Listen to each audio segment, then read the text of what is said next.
Hello viewers, সবাই কেমন আছেন? আশা করি সবাই ভালো আছেন। আজকে আমি একটু গিয়েছিলাম বাবার স্কুলে তাকে ভাত দেওয়ার জন্য। তারপর যখন রাস্তায় আসলাম দেখলাম যে সেই ছোটোবেলার মতো একটা ফিল পাচ্ছি।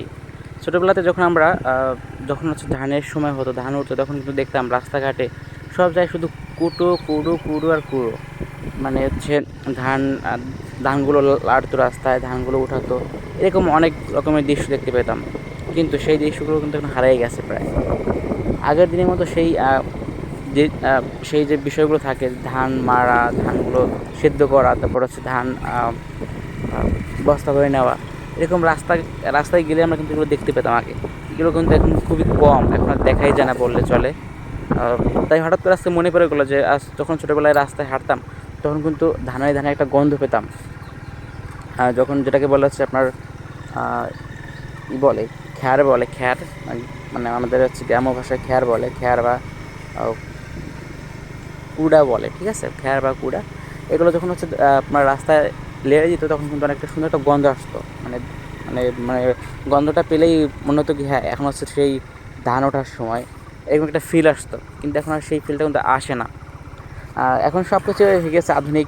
এখন কিন্তু সবাই মেশিন দিয়ে ধান কাটে, এবার মেশিন দিয়েই কিন্তু ধানগুলো মাড়াই করে অটোমেটিক্যালি বস্তায় ভরা হয়ে যায়। এর জন্য সেই আগে মানে আপনার আগের দিনগুলো কিন্তু অনেক মিস করি। তারপর আমি চলে আসলাম আমার বাইকের তেল ভরতে। দেখতে পাচ্ছেন আমার বাইকের ট্যাঙ্ক কোন পাশে। একদম পাশে গিয়ে আমার বাইকের তেল ভরার ট্যাঙ্কিটার মুখটা।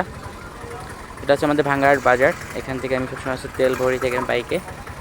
আর যখন পাম্পে যাই তখন পাম্প থেকে অনেক করে ভরে নিয়ে আসি।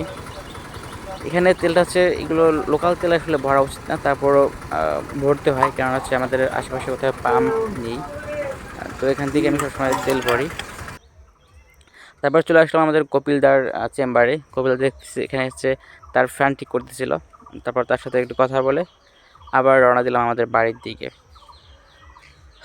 এই দেখেন, এইসব দৃশ্য কিন্তু আপনি শহরে কখনোই দেখতে পাবেন না। একদম মন জুড়ানো দৃশ্য। সত্যি গ্রামে যারা জন্মায় তাদের ভাগ্য অনেক ভালো। তারপর আমি যাচ্ছিলাম আমার বাড়ির দিকে। দেখতে পাচ্ছেন এটা হচ্ছে আমার বাড়ির রাস্তা। এখানেও কিন্তু দেখতে পাচ্ছেন সামনে কিন্তু পুরো আপনার ধানের যেগুলো থাকে কুড়ো, সেগুলো কিন্তু এখানে লেগে দিচ্ছে। মানে এখান দিয়ে যখন যাচ্ছিলাম তখন একদম সেই আগের দিনে একটা ফিল পাচ্ছিলাম। সেরকম একটা গন্ধ, মন জুড়ানো গন্ধ, অস্থির লাগে তখন। তো আমি এখন যাচ্ছি বাড়ির দিকে। সবুজ নীল আকাশ দেখতে পাচ্ছেন। আকাশটা কিন্তু অনেক সুন্দর লাগতেছিল।